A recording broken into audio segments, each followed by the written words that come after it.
Transport Group Piston pushes through with another nationwide strike amid the looming deadline for franchise consolidation of public utility vehicles. Jeepney drivers and operators trooped to the University of the Philippines Diliman in Quezon City before heading to the Land Transportation Franchising and Regulatory Board Central Office to hold their protest. Under the guidelines that the Department of Transportation issued in 2017, PUV operators and drivers must form transport cooperatives or similar legal entities.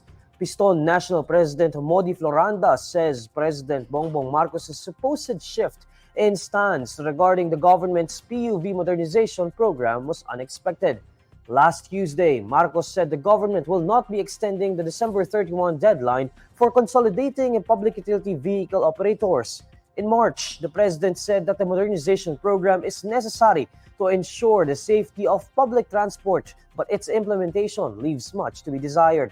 According to Floranda, Marcos' most recent statement caught them off guard as he recalls that Marcos allayed fears among the transport sector regarding the phase-out of traditional jeepneys during the campaign season for the 2022 national elections. Tandaan po natin, ginamit ni BBM ang mga jeep noong panahon ng eleksyon. Sabi ni BBM sa isang malaking asembleya sa Marikina, hindi siya papayag na mawala ang mga traditional jeepney sapagkat ito ay inalagaan ng kanyang ama. O bakit nagmamandatory ka na tanggalin na wala ng extension? Ay linaw-linaw ng posisyon noong panahon ng eleksyon. Vice President Sara Duterte is in solidarity with Sunshine Media Network International hosts Lorraine Badoy and Jeffrey Celis after being detained at the House of Representatives. In a statement, Duterte hails the two who she says were detained after they, quote, stood up for their rights to freedom of expression and of the press. Duterte also recognizes Badoy and Celis' contributions to the administration of her father, former President Rodrigo Duterte, specifically under the National Task Force to End Local Communist Armed Conflict. Celis was detained for his refusal to reveal his source to his claim that House Speaker Martin Romualdez spent 1.8 billion pesos in travel this year. Badoy was detained after issuing conflicting statements regarding the advertising revenues of the SMNI program Laban Kasama ang Bayan. The two were allowed to leave the House of Representatives on December 12 on humanitarian grounds.